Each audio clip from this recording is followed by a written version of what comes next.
భారత్కు పాకిస్తాన్ నుంచి ప్రమాదం పెరుగుతోందా? ఆపరేషన్ సింధు తర్వాత జరిగిన పరిణామాలు మనం చూస్తున్నాం. పాకిస్తాన్ స్ట్రాటజిక్గా వేస్తున్న అడుగులు. ఈ ప్రశ్న ఎందుకు వస్తుందంటే తాజాగా పాకిస్తాన్ చైనాలో తయారైన అంగూర్ రకం సబ్మెరైన్స్ను కొనుక్కున్నది. 8 సబ్మెరైన్స్ ఆర్డర్ చేసింది. అందులో ఒకటి ఇటీవల కరాచీ పోర్టు చేరుకుంది. సో ఈ కరాచీకి తీసుకొచ్చే క్రమంలో దాన్ని షిప్ క్యాప్టెన్గా ఉన్న దాని సబ్మెరైన్ క్యాప్టెన్గా ఉన్న కెప్టెన్ ఒమర్ ఫరూక్ మార్గమధ్యంలో శ్రీలంకలోని కొలంబో పోర్ట్ దగ్గర ఆగాడు. సో కొలంబో పోర్ట్ దగ్గర ఆగిన సమయంలో మాట్లాడుతూ ఒక సంచలనమైన ప్రకటన చేశారు. ఈ అంగూర్ రకం సబ్మెరైన్ను బంగాళాఖాతం బే ఆఫ్ బెంగాల్లో ఉంచబోతున్నామని. మీరు స్క్రీన్ పైన చూడండి. శ్రీలంక పత్రిక ది మార్నింగ్ ఈ వార్తను జూన్ 7th రోజు రిపోర్ట్ చేసింది. అన్ఫార్చునేట్లీ మన మీడియాలో ప్రముఖంగా రాలేదు. ఇది చిన్నగా వచ్చిందో లేదో అని తెలియదు, కానీ పేజ్ 1లో ప్రముఖంగానైతే నేను చూడలేదు. మీరు ఈ ది మార్నింగ్ శ్రీలంక పత్రిక రిపోర్ట్ చేసిన దాని ప్రకారం బే ఆఫ్ బెంగాల్లో పాకిస్తాన్ తన కొత్తగా తయారైన సబ్మెరైన్ ప్రజెన్స్ని పెట్టబోతుంది. ఈ సబ్మెరైన్ మోస్ట్ మోడర్న్, ఎందుకంటే కన్వెన్షనల్ సబ్మెరైన్స్కు దీనికి ప్రత్యేకత ఏంటంటే కన్వెన్షనల్ సబ్మెరైన్స్ ఛార్జింగ్ కొరకు పైకి రావాల్సి ఉంటుంది. కానీ ఈ అంగూర్ టైప్ సబ్మెరైన్స్ ఏంటంటే ఎక్కువ కాలము నీటి అడుగులోనే ఉండగలుగుతాయి. అందువల్ల వాటిని డిటెక్ట్ చేయడము కష్టమవుతుంది శత్రు నేవీకి. వాటిని గుర్తించలేనప్పుడు మనం అటాక్ చేయడం కూడా కష్టమవుతుంది. అందువల్ల ఈ అంగూర్ రకం సబ్మెరైన్ జలంతర్గామి మోస్ట్ మోడర్న్. ఇక ఇది బే ఆఫ్ బెంగాల్లో ఎందుకు పెడుతున్నారు, దీని నుంచి వచ్చే స్ట్రాటజిక్ ఛాలెంజెస్ ఏంటివి అని చెప్పే ముందు ఈ అంగూర్ రకం అనే పేరు మనకు చరిత్రను గుర్తు చేస్తుంది. చాలామందికి ఈ తరం వాళ్ళకు తెలియకపోవచ్చు. నేను కూడా ఈ అంగూర్ రకం నావీ సబ్మెరైన్ గురించి విన్న రోజులు స్కూల్ పిల్లవాడిని. 1971 బంగ్లాదేశ్ లిబరేషన్ వార్, పాకిస్తాన్ పూర్తి స్థాయిలో ఓడిపోయిన యుద్ధం ఇది. పాకిస్తాన్ ఓడిపోయి మోర్ దెన్ 90,000 పాకిస్తాన్ సైనికులు తలలు వంచుకొని భారత సైన్యానికి లొంగిపోయిన చారిత్రక సందర్భం. పాకిస్తాన్లోని సగభాగం విడిపోయి బంగ్లాదేశ్గా ఏర్పడిన సమయం. ల్యాండ్, ఎయిర్, సీ అన్ని రకాలుగా ఇండియా తన మిలిటరీ సుప్రమసీని చూపెట్టి పాకిస్తాన్ను లొంగదీసుకోగలిగిన సందర్భం. కానీ అంత అద్భుతమైన విజయం సాధించిన సమయంలో కూడా ఒక విషాదము ఇండియాకు మిగిలిపోయింది. అదే ఏంటంటే ఈ వార్స్లో భాగంగా ఐఎన్ఎస్ కుక్రీ అనేటువంటి మన సబ్మెరైన్ను పాకిస్తాన్ ధ్వంసం చేసి నీట ముంచగలిగింది. దానికి నాయకత్వం వహిస్తున్న కెప్టెన్ మహేంద్రనాథ్తో పాటు 176 ఇండియన్ నావల్ సిబ్బంది దుర్మరణం పాలు కావాల్సి వచ్చింది. అఫ్కోర్స్ ఐఎన్ఎస్ కుక్రీని పాకిస్తాన్ నావీ అంగూర్ పేరు కలిగిన సబ్మెరైన్స్ అటాక్ చేసి ధ్వంసం చేసిన, సింక్ చేసిన భారతదేశ సుప్రీమసీనేమి పాకిస్తాన్ అడ్డుకోలేకపోయింది. ఆ యుద్ధంలో మనమే గెలిచాం.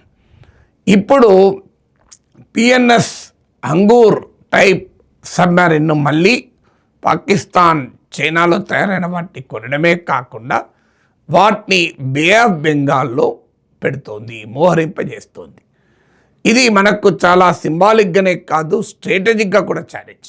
1971 వార్ తర్వాత బంగాళాఖాతం వైపు చూడటానికి కూడా పాకిస్తాన్ సాహసించలేదు ఇప్పటి వరకు. ఈ 55 ఇయర్స్లో Pakistan naval presence north Arabian సీకి మాత్రమే పరిమితమైంది.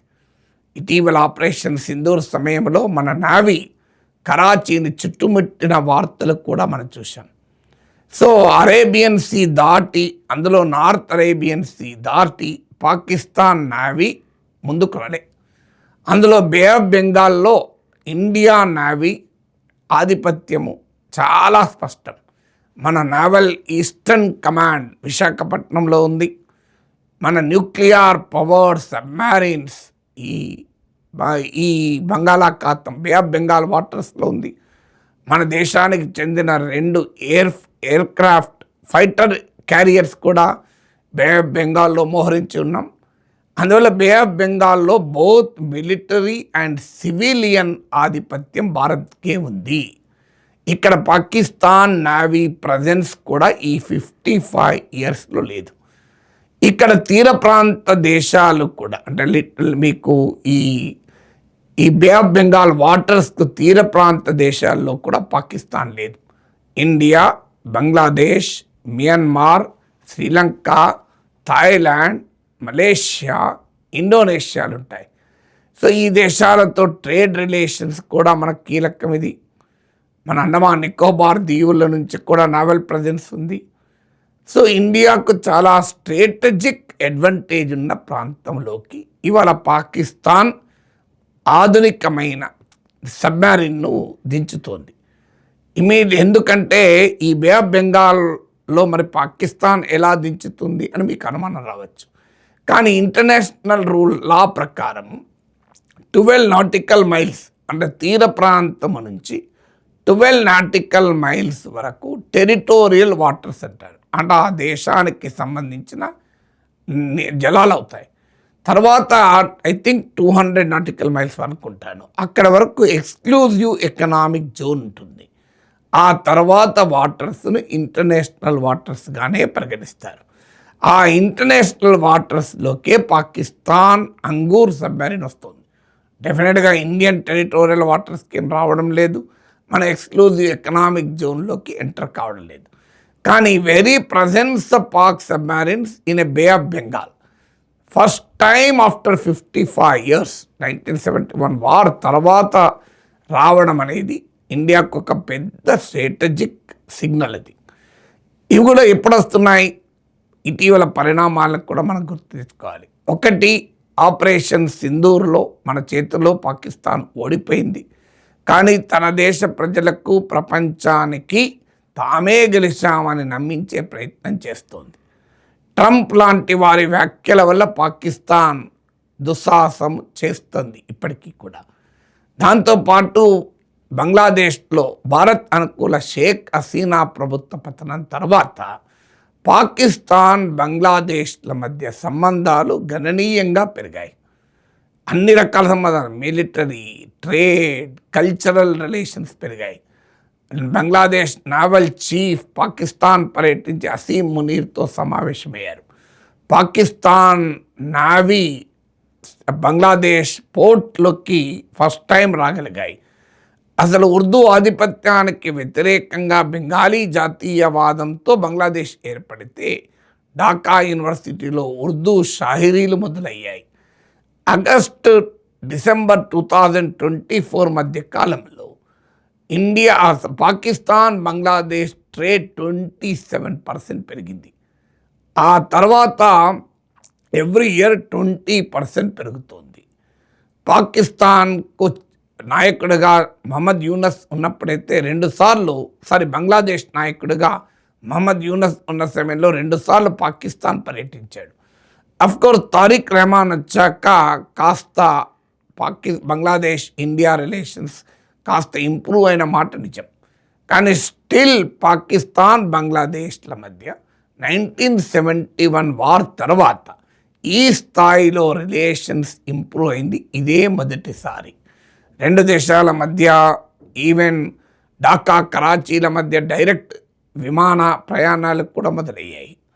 సో ఈ పరిణామాల నేపథ్యంలో ఇప్పుడు ఈ బే ఆఫ్ బెంగాల్ వాటర్స్లో పాకిస్తాన్ సబ్మెరీన్ ఎంటర్ కాబోతుంది. రెండవది, పాకిస్తాన్ చైనా మిలిటరీ నెక్సెస్ చూసాం. ఆపరేషన్ సింధూర్లో తాము పాకిస్తాన్కు సహకరించినట్టు చైనా బహిరంగంగానే చెప్పింది.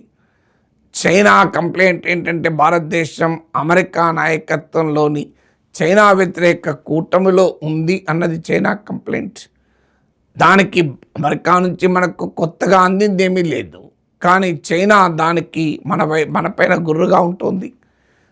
పాకిస్తాన్ ఇంపోర్ట్ చేసుకునే ఆర్మ్స్లో 81% ఇప్పటికీ మేడ్ ఇన్ చైనావే. ఇది రెండవ పరిణామం. మూడవ పరిణామం ఏంటంటే ఆపరేషన్ సింధూర్ సమయంలో పాకిస్తాన్ తుర్కియే మధ్య రిలేషన్స్ మనం చూసాం. తుర్కియే ఈజ్ నాటోలో సభ్య దేశం, మిలిటరీ శక్తి కలిగిన దేశం. సో తుర్కియే ఇస్లామిక్ సాలిడారిటీలో భాగంగా ఆపరేషన్ సింధూర్లో పాకిస్తాన్ సహకరించింది. ఇది థర్డ్ పరిణామం. ఫోర్త్ పరిణామం, పాకిస్తాన్ సౌదీ అరేబియాల మధ్య కాంప్రిహెన్సివ్ డిఫెన్స్ అగ్రిమెంట్ కుదిరింది. ఇది నాటో తరహా అగ్రిమెంట్. అంటే ఒక దేశంపై దాడి జరిగితే మరో దేశం పైన దాడి జరిగినట్టుగానే భావిస్తారు. ఈ పాక్ సౌదీ అరేబియా డిఫెన్స్ యాక్సిస్లో తుర్కియే, ఖతార్ కూడా చేరుతాయన్న వార్తలు వస్తున్నాయి. ఐదవది, అరబ్ ఇస్లామిక్ నాటో ఏర్పాటుగా ప్రయత్నాలు జరుగుతున్నాయి. అందులో పాకిస్తాన్ కీలక భాగస్వామి. ఇస్లామిక్ ప్రపంచంలో న్యూక్లియర్ వెపన్స్ ఉన్న ఏకైక కంట్రీ పాకిస్తాన్. ఆరవది, అత్యంత ప్రమాదకరమైంది, ట్రంప్ కాలంలో, ఎస్పెషల్లీ ట్రంప్ సెకండ్ టర్మ్లో అమెరికా పాకిస్తాన్ల మధ్య సంబంధాలు చాలా బలపడ్డాయి. ఈ పరిణామాల నేపథ్యంలో పాకిస్తాన్ బే ఆఫ్ బెంగాల్లోకి 55 years తర్వాత తిరిగి తన నావల్ ప్రజెన్స్ను ప్రారంభిస్తోంది. దీన్ని స్ట్రాటజిక్ సిగ్నల్స్ ఏంటి, స్ట్రాటజిక్ ఛాలెంజెస్ ఏంటి మనం గుర్తుంచుకోవాలి. అయితే దీనితో ఏదో ప్రమాదం వచ్చిందని కాదు, ఇప్పటికీ కూడా పాకిస్తాన్ హంగూర్లో రాని ఇంకేమన్నా రాని స్టిల్ ఇండియన్ నావీయే సుప్రమసీ. ఈవెన్ బే ఆఫ్ బెంగాల్లో కూడా భారతీయ నావీకే ఆధిపత్యం ఉంటుంది, అందులో అనుమానం ఏం లేదు. కానీ ఈ మేరకైనా 55 years తర్వాత బే ఆఫ్ బెంగాల్లోకి ప్రవేశించే సాహసం పాకిస్తాన్ నావీ చేయడం ఇండియాకు ఒక అతిపెద్ద స్ట్రాటజిక్ సిగ్నల్గా మనం గమనించాలి.